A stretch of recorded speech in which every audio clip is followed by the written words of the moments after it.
Welcome again to Symposia, and today we'll continue with a series of sermons on Know Thyself.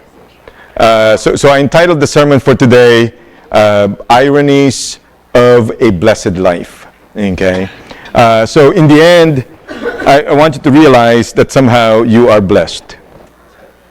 Right? In the end, I want you to realize that you are what? Yes. You are blessed. Now.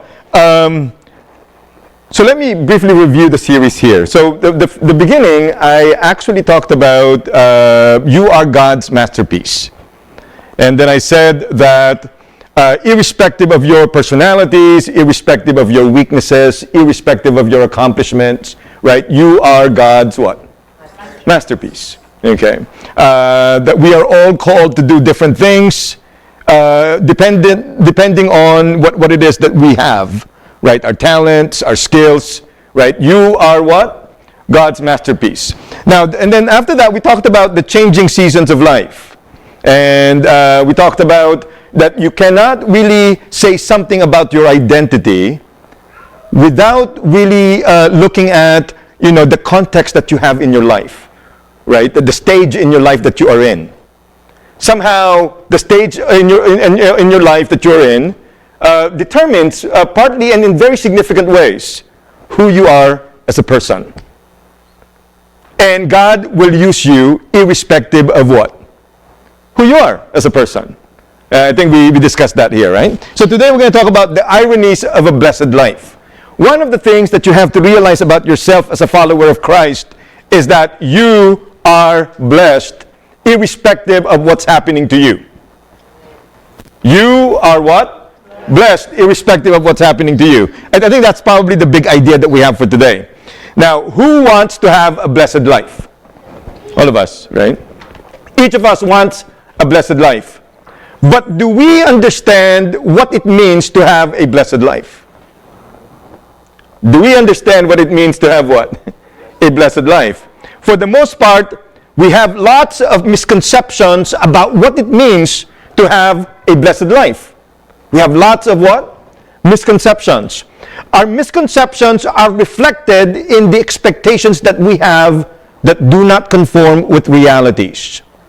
You guys know that this is something that always happens. Your expectations do not really what? Match with realities.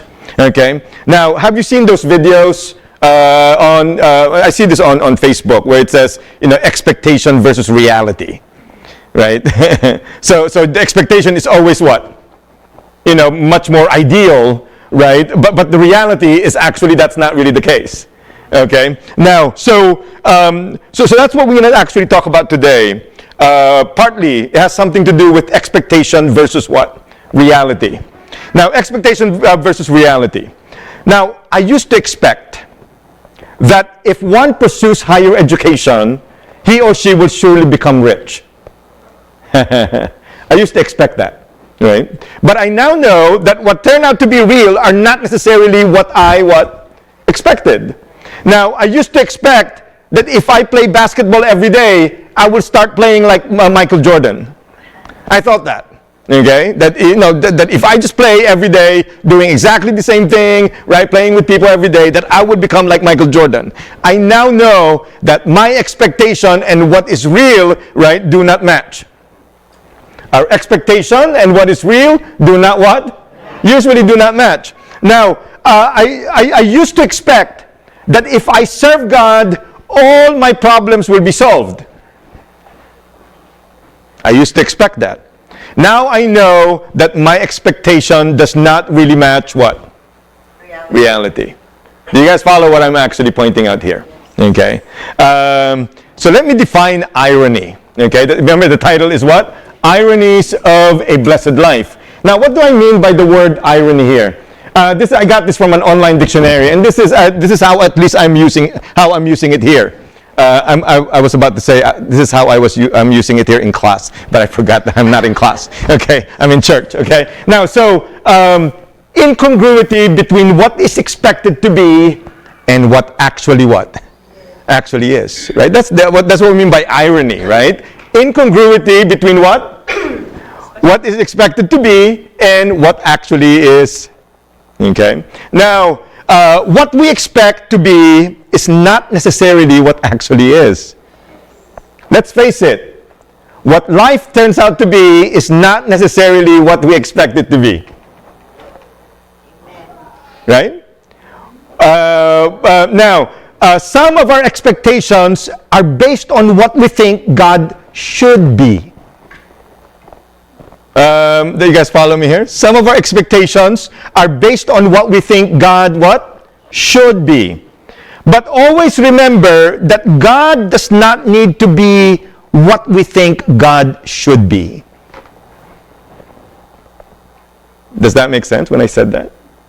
God does not need to be what?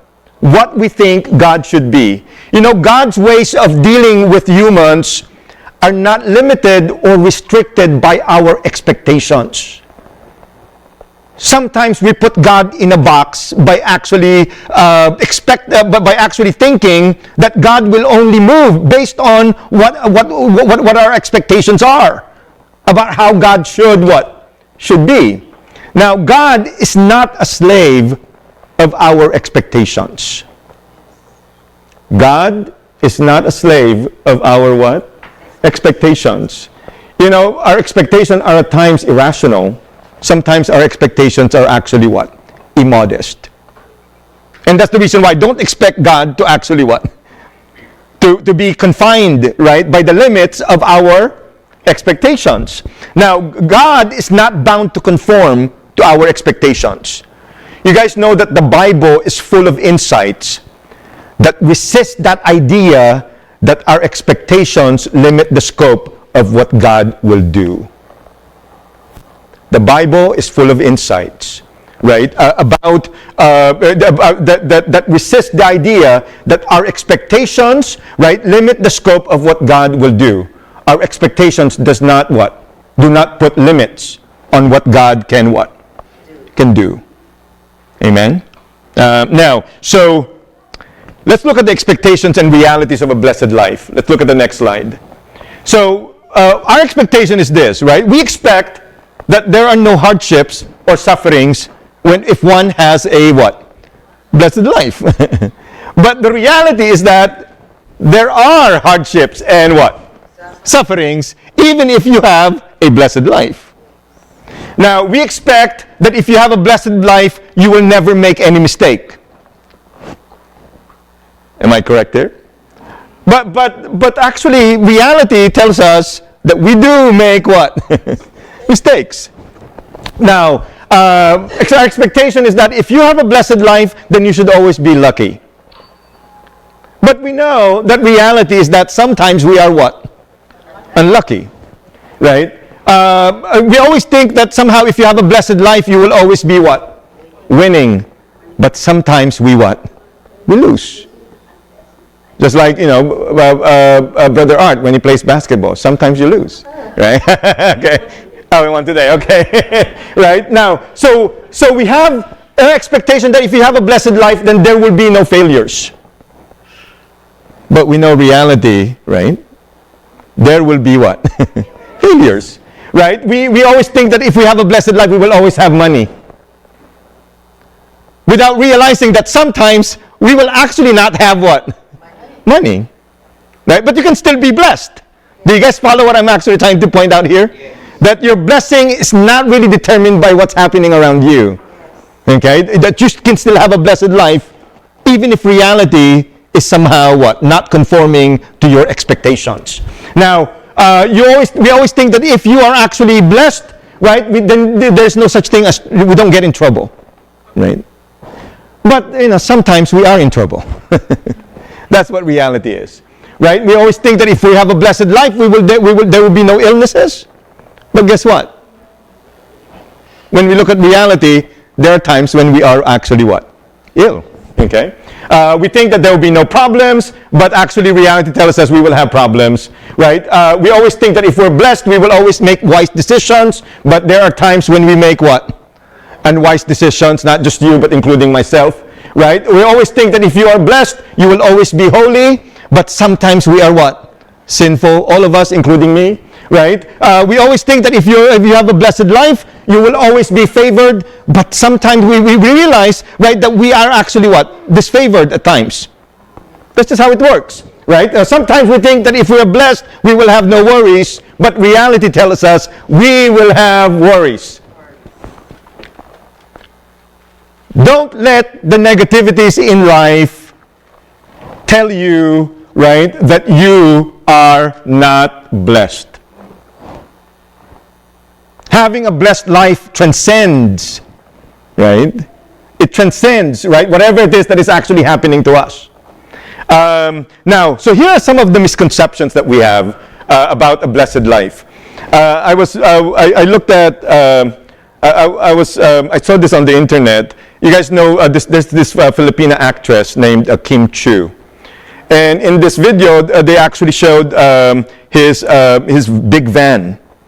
And then somebody commented and says, he says something like this: "Wow, Kim Chiu's van is one of the most awesome vans ever, right? She is truly blessed." Do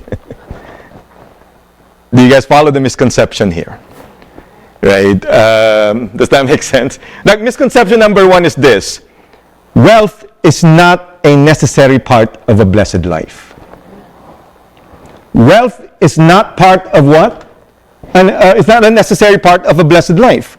Now, there are people who have very limited possessions, but they still have blessed lives. There are people who have possessions in abundance, but they still do not have blessed lives. That's the reason why we see Hollywood stars who actually what? Commit suicide, like, they have broken marriages. Do you guys follow what I'm pointing out here? Now, you can have a blessed life with or without money in your pocket. Your financial situations have no bearing on whether you have God's favor. Did you know that some evil people have lots of money? Do you guys following me here? Some evil people actually have lots of what? Lots of money. So wealth is not a necessary part of what? Of a blessed life. Number two, misconception number two. Good health is a necessary part of a blessed life. Good health is a necessary part of what? A blessed life. But there are people who do not have optimal health, but they still have blessed lives. Remember that guy with no arms and with no legs? What's his name? Nicholas something? Nick something? Say that again? It's hard to say that. Yeah, I don't know how to say. I don't know how to pronounce his last name. But I'm assuming he doesn't have good health, right? But I'm assuming deep inside him he felt that he's what? He has a blessed life. Okay? Now, there are people who have optimal health, but they still do not have blessed lives. That's why there are healthy people who also commit suicide. Right? At least some of them. I'm assuming some of them have something to do with mental illness. Now, you can have a blessed life with or without what? Good health. Okay? Your health conditions have no bearing on whether you have God's favor. Did you know that some evil people have good health? Do you guys know that? Right? There are some people who actually, like, they're evil people, but they survive until they're in their 90s. And there are good people who actually die at the age of 40. Right? Now, misconception number three. A blessed life is immune from problems and hardships. That's a misconception. There are people with lots of problems and hardships, but they still have what? Blessed life. There are people who do not have lots of problems or hardships, but they still do not have what? Blessed lives. I hope you guys are following me here. Right? Now, misconception number four. A blessed life requires moral perfection. There are people who are morally flawed, but they still have blessed lives. You guys know King David from the Bible is a morally flawed person. But in the end, it's still confirmed that he had what? A blessed life. Do you guys follow what I'm pointing out here? Right? There are people who have strict moral restrictions, but they still do not have blessed lives. Being blessed does not mean that you must have what? You must be morally perfect. Being blessed does not mean you have money in your pocket, right? Being blessed does not mean that you have good health. Being blessed does not mean that you're immune from problems or hardships. Amen? So what does that mean to have a blessed life? That's what we want to address today, right? And I want you to actually see this from the standpoint of the Bible, okay? So let's start by looking at the blessed lives of biblical heroes, okay? The blessed lives of what? Biblical heroes. You guys know Abraham, at the end of his life, the Bible affirmed that he had a good life. But at the same time, his life was not all what? All good the whole time. He had struggles, are you guys following me here? Right? Problems of not having a child. Do you guys follow what I'm pointing out here? But somehow, he was still what? Blessed in the end of it all. Now, let's look at Jacob. You guys know Jacob, the Bible tells us that he also lived a blessed life. Despite the fact that he was what? He deceived his own father. Do you guys follow what I'm pointing out here? Isaac. Despite the fact that, he lost his son Joseph. At least he thought he lost his son Joseph. Right? So he also had his own what? His own problems. But in the end of it all, the Bible declares that he has what? A blessed life. Now let's look at Joseph. Remember, I talked about this during our anniversary. Now Joseph was actually sold by his brothers, right, to some traders. Joseph was put in jail, right? But in the end of it all, the Bible tells us that he had what? A blessed life. A good life. Now, when we look at Job, okay, here's a good example. Job actually suffered what? All sorts of sufferings. Yes. You guys follow me? He lost his children. His wife, I think his wife even left him, right? He ended up with sores all over his body. He lost his possession. But in the end of it all, the Bible declares that he had a blessed what? Life. Blessed life. Do you guys follow what I'm actually pointing out here? Now, when we look at David, okay, David is a good example of this, right? David was a guy who committed adultery. He actually planned to actually, he set up, right, the death of the husband of Bathsheba. So he's actually an evil man in some sense, right? There were times when he was actually what? Evil. Right? Even his own son rebelled against him. But in the end of it all, the Bible says he had what? He had a blessed life. Do you guys follow what I'm pointing out here? Right? Look at Daniel. He was put in the lion's den. But he also had what? A blessed life. Look at the prophets. The same thing. Look at Jesus. Look at Paul. All of them somehow suffered. All of them actually had their own what? Distinct problems. Right? Some of them have their own what? Failures in life. But somehow in the end of it all, the Bible declares that they had what? A blessed life. Do you guys follow what I'm actually pointing out here? Because usually when we think of someone with a blessed life, we think of the rich and famous people. But the people can live ordinary lives with ordinary failures, right? With ordinary mistakes, ordinary failures, but at the same time, they can still be what? Blessed.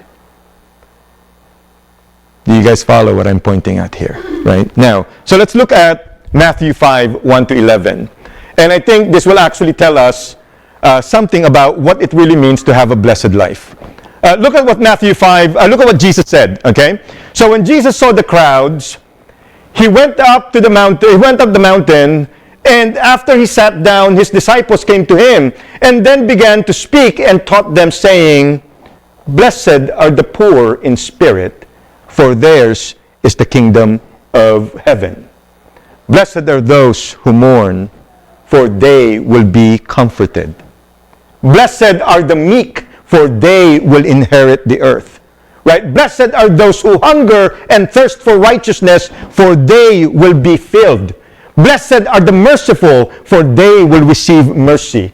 Blessed are the pure in heart, for they will see God. Blessed are the peacemakers, for they will be called children of God. Blessed are those who are persecuted for righteousness' sake, for theirs is the kingdom of heaven. Blessed are you when people revile you and persecute you and utter all kinds of evil against you falsely on my account. Rejoice and be glad, for your reward is great in heaven, for in the same way they persecuted the prophets who were before you. Do you guys follow what this passage is about? The Sermon on the Mount, which includes the Beatitudes, is usually considered as central to Jesus' moral teachings. But it is also one of the most neglected passages in the Bible. Why? Because these passages do not give us positive vibes. We don't want to hear it, right? The people who are blessed are the ones who are what? Poor in spirit. The people who are blessed are the ones who are what? Who are actually mourning. Does that make sense? We want to hear positive things, positive affirmations, right? To have some kind of positive vibes. But when you look at Jesus, in the mind of Jesus, I think this is one of the things that he was trying to help us undo. Because somehow our minds are imprisoned into thinking that riches, right, or wealth, right, good health, those are the things that indicate that one has what? A blessed life. Well, what Jesus is trying to do is trying to somehow renew our minds into thinking that is not what we mean when we say someone is what? Blessed. Now, so when we look at these passages here, who are the blessed ones? The poor in spirit. These are the people who are spiritually weak. Now, remember I told the title of the sermon here? Ironies of what? A blessed life. Now, ironically, we naturally think that the spiritually strong are the blessed ones. But the spiritually weak are the ones who need the kingdom of heaven. The kingdom of heaven was established for those who recognize their need for God. Who are the ones who are actually blessed? The ones who are what? Poor in spirit. Another thing here is this. Who are the blessed ones? The mourners. Comfort is useless without mourners, right? But comfort is a what? It's a positive feeling or a blessing. Its possibility depends on the reality of what? Mourning. There's comfort because there's what? Mourning. But comfort is a positive thing. Right? So in some sense it says here, who are the blessed ones? The ones who actually what? Mourn. Isn't that ironic? That Jesus is actually pointing out. Usually we don't consider people who mourn as people who are blessed. But according to Jesus, they're the ones who are blessed because they will be the ones who will be what? Comforted. Now, it says here also, who are the blessed ones? The meek. Meekness does not exude strength. Meekness actually exudes what? Weakness. It indicates submissiveness. On earth, that is not something that is actually valued.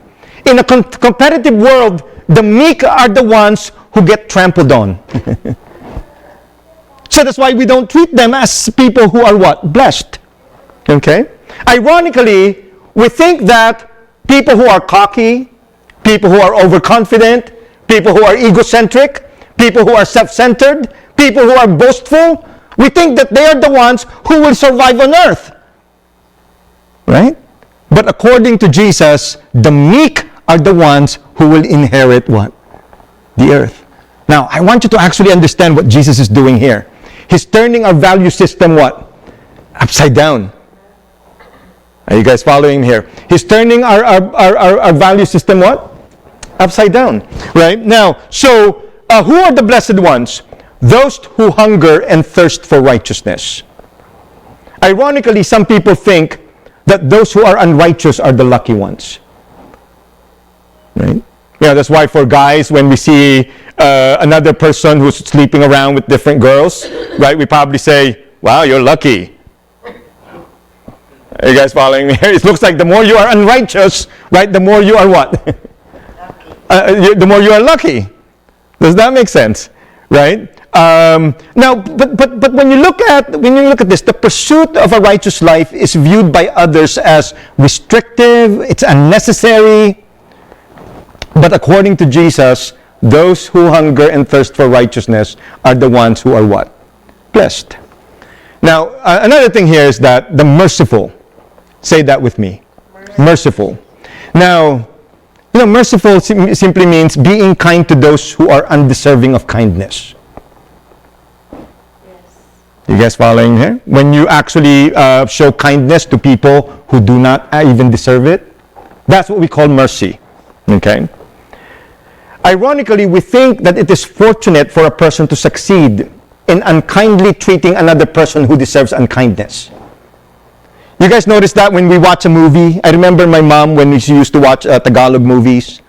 Every time, the villains are being treated unkindly, right? Because they deserve, seemingly, right, to be treated unkindly. Right? My mom is like so happy. Right? She's like rejoicing when the bad guys are actually losing. Are you guys following? Because they deserve it. Right? They deserve it. So ironically, that's how we think. But that's not how Jesus wants us to what? Wants us to think. This is the weird thing about this. Right? It says here, who are the blessed ones? The pure in heart. These are the people who treat other people with no malice. These are the people who treat other people with no what? Malice. With no malice. You guys know people can be nice to you, but they can be malicious inside. Are you guys following me here? Right? Now, considering that innocent children can do things without malice, that's why we need a childlike heart to see God. Because according to Jesus, those are the people who will see God. Now, it is not in maturity that we see God. Rather, in our innocence, we see God. It is not the people who are what? So spiritually mature are the ones who actually see God. But it is the people who actually look at God with innocence are the ones who actually what? See God, according to Jesus. Now, the peacemakers. Ironically, we think that those who affirm or impose their powers over other people are the ones who are what? Seemingly blessed, right? But for Jesus, that is not the case. The peacemakers are the ones who are what? Who are blessed. Are you guys following what I'm pointing out here? Now, when you think of people who are persecuted, we tend to think that persecuted people are the ones who are not blessed because they are the ones suffering. Ironically, that's how we think. But in the mind of Jesus, they are the ones who will actually inherit the kingdom of heaven. When people are reviled, when people are persecuted, when people are falsely accused, ironically, we think that they are the ones who are unfortunate. But according to Jesus, no, they are the ones who are what? Blessed. I hope you guys are following what I'm pointing out here. I just went over Mark 5 here. One thing I want to do is this. So here's the lessons we can learn from this. You can have a blessed life even in the midst of ironies between your expectation and realities. Even if your expectations are not met by what? By realities, you can still have what? A blessed life. Unfortunate events in our lives do not necessarily mean that we are not blessed. Unfortunate events in our lives do not necessarily mean that we are not what? We are not blessed. Now, the blessed life can also be evident in our weaknesses. The blessed life can actually be evident even in our failures. It is a blessed life since in that kind of life, God's power shines. You guys know that without your weaknesses, without your failures, it will be difficult for God to what? God's power to shine. Okay? Now, the fortunateness of a blessed life is not necessarily associated with material things that we possess. I hope you guys are following me here, right? A life can be vindicated as blessed at the very end of our lives. We don't determine the blessedness of our lives by looking at our past and present realities. Now, rather, we determine the blessedness of our lives through our hopeful anticipations of our future realities. The people of God are forward-looking people. Can you say that with me? The people of God are forward-looking people. We don't judge the blessedness of our lives by looking at our past. We don't judge the blessedness of our lives by looking at the present. But we judge the blessedness of our lives at the very end of our lives. Okay? Only in the end you can look back and recognize that you truly have a blessed life. Only when you what? Look back. That's the only way you can recognize that you're what? You have a blessed life at the very end of things. Okay? And I'll explain that in more detail when we look at Romans 8 later on. Now, let's look at Luke 2, 20 to 26. Okay? And look at what it says here. It's the same thing, right, with some differences. Then he looked up at his disciples and said, "Blessed are you who are poor." Do you guys notice, look here, it's different from Matthew. Matthew said poor in what? Spirit. In spirit. In Luke interpreted it as what? Meaning poor. Right? People who are poor. Right? So blessed are you who are poor, for yours is the kingdom of what? Of God. Blessed are you who are hungry now. Right? For you will be filled. Do you guys see the difference here? It's actually talking about people who are actually what? Literally poor. Okay? Blessed are you who weep now, for you will laugh. Blessed are you when people hate you, and when they exclude you, revile you, and defame you on account of the Son of Man.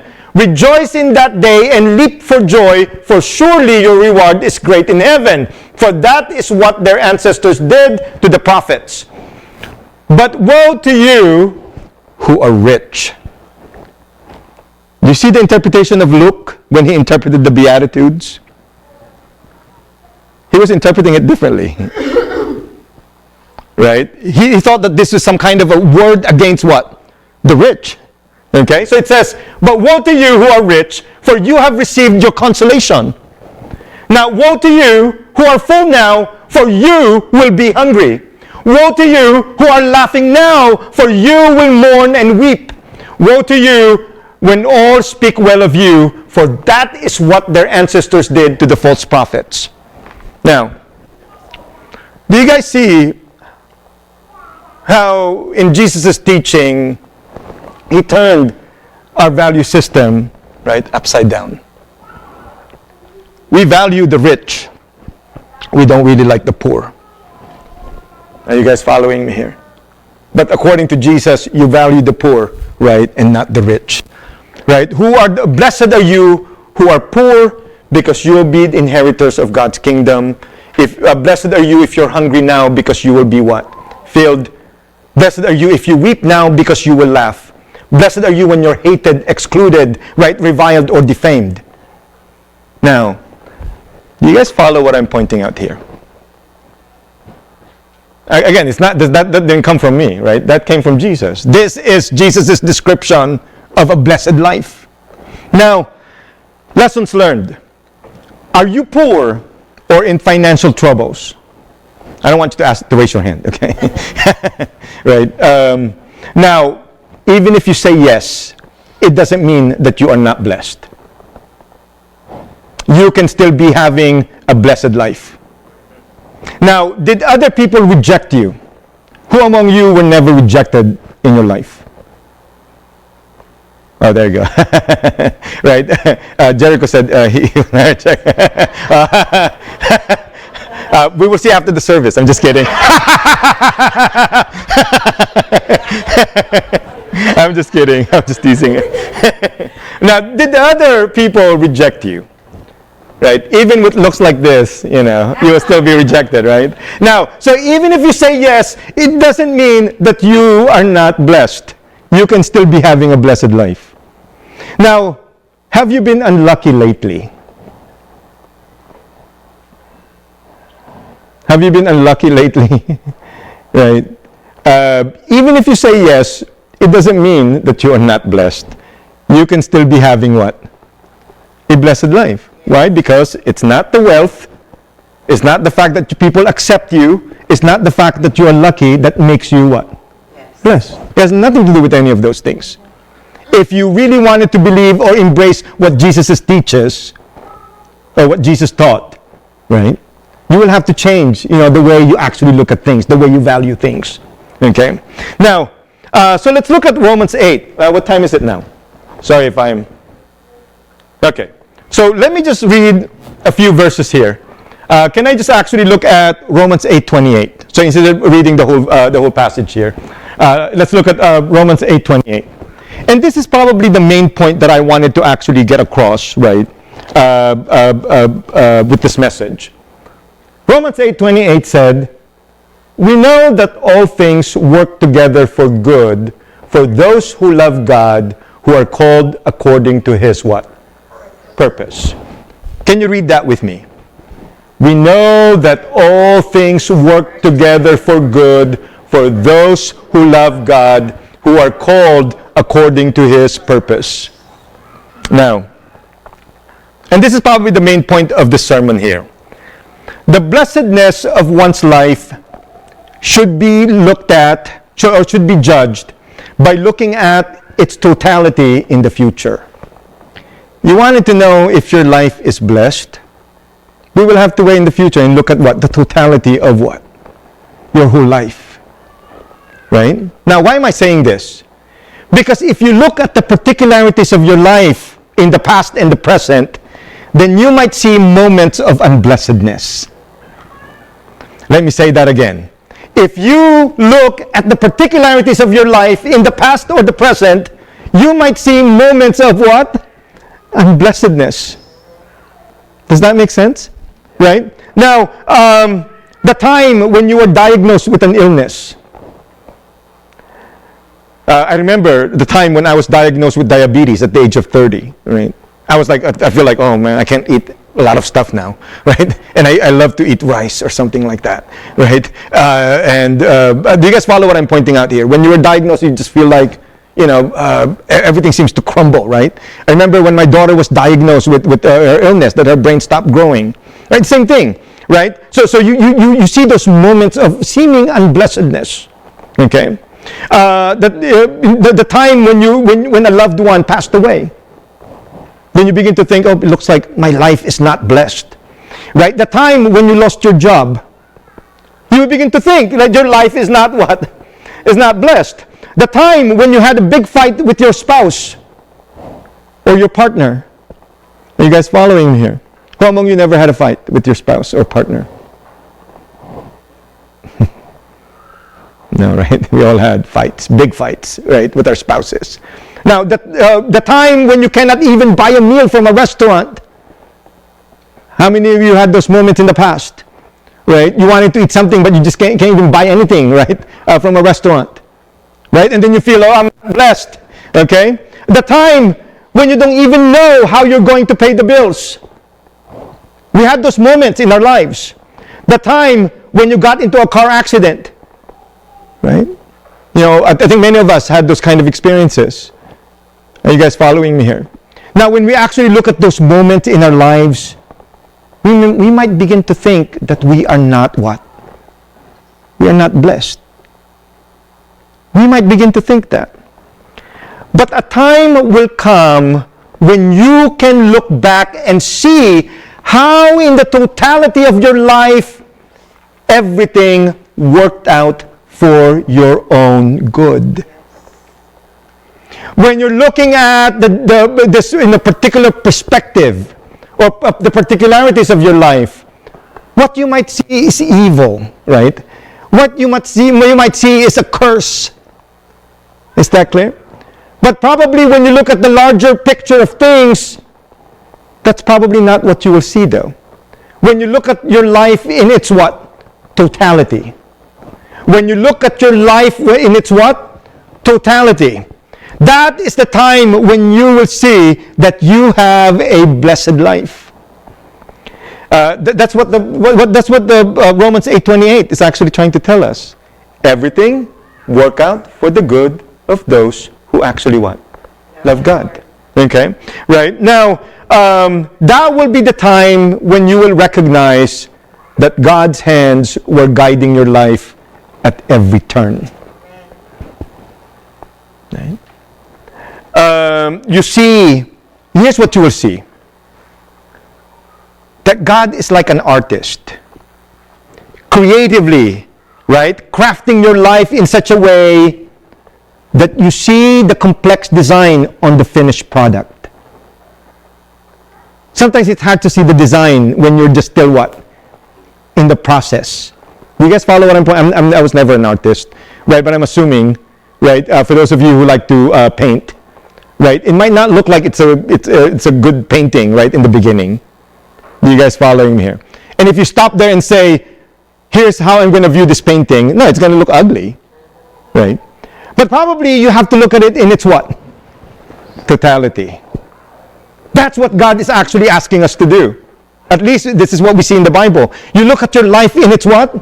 Totality, right? And you will see how God creatively, artistically, in a very complex way, designed your life, right, to be something that is what? Blessed. That's why I said, irrespective of what's happening in our lives, irrespective of what's happening around us, our life can still be what? Blessed, but we just don't see it now. I hope you guys are following me here, right? Now, here are my concluding remarks. A life can be blessed irrespective of what's happening in it at the moment. Don't make judgments about the status of your life, whether it is blessed or not, by looking at what's happening to you now. Is that clear? A blessed life is not necessarily embodied by a glamorous, extravagantly rich, or well-accomplished life. Now, it can be embodied by our weaknesses, by our poverty, by our limitations. You know, it does not need to be about what we have. It can be about what we do not have. Now, being blessed is part of our identities as members of God's people. That's who we are, not just who we will be. You guys following me here? We are blessed, right? That's who we are, right? Not just that's not just how we will be. That's how we are now. Right? We just don't see it. Okay? A blessed life is one that is centered around God's will and provisions. If as long as you live on the path of God's will and you're relying on God's provisions, it doesn't matter what's happening in our lives. We can still be what? We can still be blessed. You know, a blessed life is a description of our lives as a whole. It's a description of our lives where in their totalities, everything worked out for the good. I cannot help you see it now, right? Because if you cannot see it now, then it might just be hard to see it at this moment. But we can have a blessed life, right? Despite all these things that we are actually experiencing now. You know, with blessed lives, we should be able to say at the end of our lives something like this. We should be able to say something like this. I had a satisfying life with God. Right? I have no regrets in living my life for God. I have no regrets. We should be able to say something like that. We should be able to say, I will do it all over again. Right? I'll do it all over again. Now, but when you say that, it doesn't mean that you never really had problems. That never really had problems. It can mean that you actually had a lot of problems. But somehow you see the guiding hands of God while you're going through the problems. Now, I'm not just trying to hype you up here, right? If you notice, I'm very realistic about the things that I say in the pulpit. Does that make sense? Because I don't want us to have a church that does not have a theology of suffering. The Bible is very clear. We will suffer. But don't treat the suffering as an indication that you are not blessed by God. That's the point, right? That's the point. Right? If you will actually hear other preachers on TV, right, telling you all positive things, They only want your money. Are you guys following me here? Yes. But we're here because we want to make sure that we understand what it means to live a godly life, a life that is actually blessed by God. Amen. You can be blessed even if you're lacking in lacking of many things. Yes. Amen? Amen. I hope we understand that, right? And my goal is, to have a church where we are actually realistic, where we actually praise God. It doesn't matter what's happening in our lives. Amen. Right? I don't want to give you false hopes. Right? I don't want to give you false hopes. Right? But God is what? God is good. God is good.